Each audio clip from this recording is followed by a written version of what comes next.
This is Kobayashi. She works long hours as a systems engineer and goes home to an empty apartment. She rarely talks to her relatives and only has one friend, who she probably would never have started talking to if they didn't sit next to each other at work. She lives a quiet, solitary life with her one vice of going out for drinks after a long day at the office. One night she has a few too many and stumbles into the woods where she finds something that isn't supposed to exist, and that's when things start to get interesting. Sometimes the more you like something, the harder it can be to talk about, because you feel like you can't really do it justice. That's the problem I've been dealing with while writing this video, and it doesn't really help that there's no plot to dig into. Miss Kobayashi's Dragon Maid, or just Maid Dragon, is a slice-of-life romantic comedy with elements of supernatural fantasy action. Its main focus is on following a core group through the minutiae of daily life, and watching how something that can be described as quote-unquote normal can have a profound effect on people who have never had anything normal before. So I think the best way for me to convey why this show is so good is to tell you about the three main characters. Let's start with Toru, the titular Maid Dragon. She comes from another universe where magic and monsters are common, and fled to this world after being almost fatally injured in battle. She spent her life hating humans, killing them, being taught that they're just insects to be stomped on. That's when this drunk system engineer stumbled over and showed Toru more kindness and camaraderie than she'd ever expected to receive from anyone, let alone a human. Toru was so grateful she decided to stay and repay Kobayashi by becoming her maid. What's interesting about Toru is that she is, by all accounts, a villain. She's part of the Chaos faction, who's actively fighting against order. She's killed countless people. She repeatedly reminds us that she can bring about Armageddon by herself, and constantly references her desire to eradicate the human race. She has a hair trigger, and there are several moments throughout the show where Toru almost murders people until Kobayashi stops her. Throughout the first half of the series, you really believe Toru is one bad day away from erasing a city off the map. What stops her is Kobayashi. Rather, Toru's feelings for Kobayashi. See, life with Kobayashi represents the first time Toru ever had the ability to make her own choices about how to live her life. She could be at peace and spend her days with someone she trusts, who understands and accepts her. She does struggle with a lifetime of violent instincts and learned behaviors, but never gives in to them, because Kobayashi is there. And if Kobayashi is human, then maybe they can't really be so bad. Because Toru didn't just find a human she respects, she found a woman she loves. And she has to reconcile those feelings with the fact that Kobayashi's lifespan is nothing compared to her own.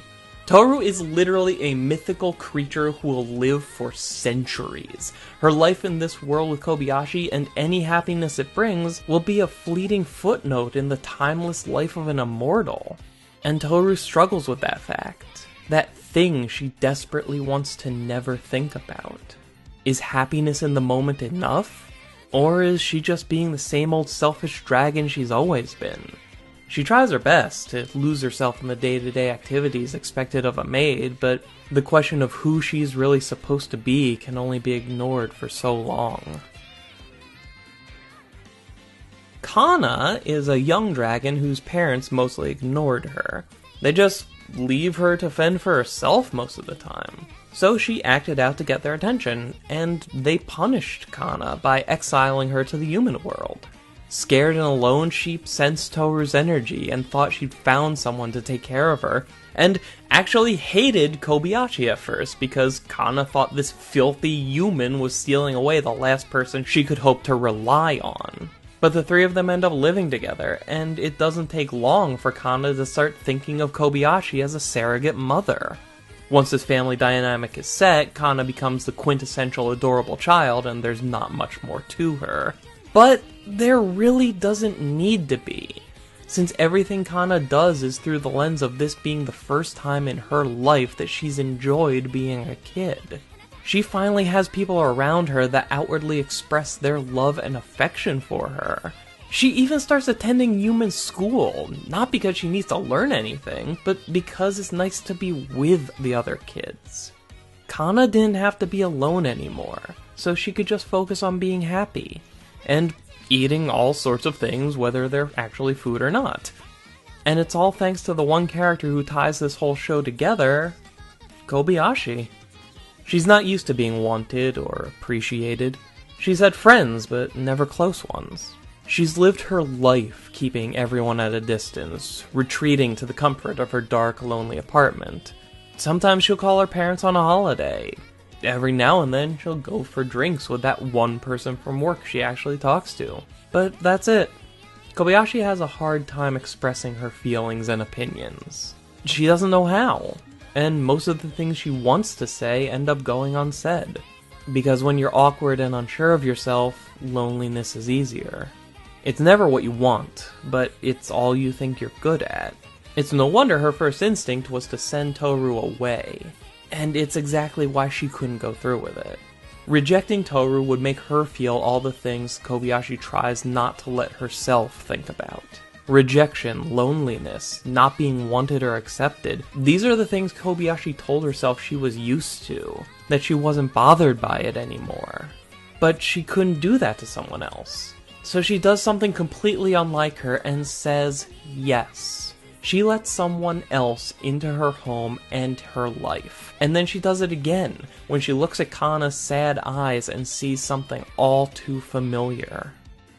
This show does a wonderful job of showing three people trying to make their own lives better by putting each other first, without any of them ever fully abandoning their own form of selfishness.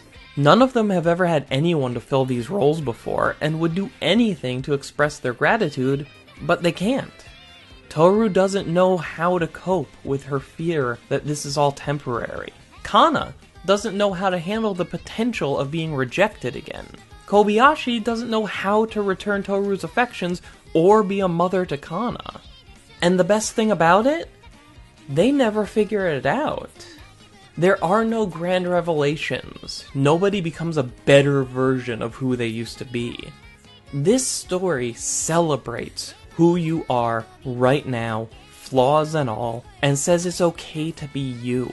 That no matter what you're like, or what you think of yourself, there's one or two people out there whose lives would become amazing if only someone exactly like you was in it. It's okay that you never tell that special someone you love them as long as you say it in other ways. It's okay to be selfish as long as you're honest about why. And it's okay to forget about having a happy ending because the middle of your story is just so damn good. And did I mention there was action? Because don't forget, this is about gigantic supernatural magic monsters of tremendous power posing as humans, and sometimes they need to let off some steam. Fighting is never the focus of the series, but it does serve as a reminder that these dragons really shouldn't be here, and it's kind of a miracle that humanity is still alive, which only makes the balance these three have achieved all the more precious. The only real negative about the series is that there are way too many supporting characters that don't really get much to say or do.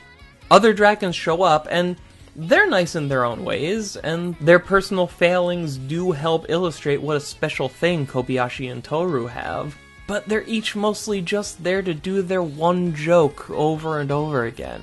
And the human neighbors may as well not even be in the show at all, for as much as they even come up. The fact that they made it to such a prominent place in the opening credits is kind of baffling to me. This is an adaptation of a book, so I have to hope that these people are given more attention and get more fleshed out in the source material, because as it is, the supporting cast doesn't add all that much to the show, likable as some of them may be. And that's really a shame, because I'd expect so much better from a show smart enough to give us a fan service beach episode that not only makes fun of those types of episodes, but uses the location as a way to get the characters to talk about a heavy topic they'd never spoken about before. But despite its shortcomings, Maid Dragon manages to be an incredibly heartwarming, funny, honest look at the ways people need each other. It's about love, it's about family, it's about finding your place in the world, and it's about getting to a point in your life where who you are and who you want to be are the same thing. I can't remember the last time I've had such a positive experience with a series, and the rest of 2017 will have to work damn hard to top it. And that is why I love Miss Kobayashi's Dragon Maid. There is so much more to say about this show, and you can find a ton of YouTubers saying it, but I'd appreciate it if you'd share this video with anyone you think would enjoy it. Thank you so much for watching, and I'll talk to you again soon.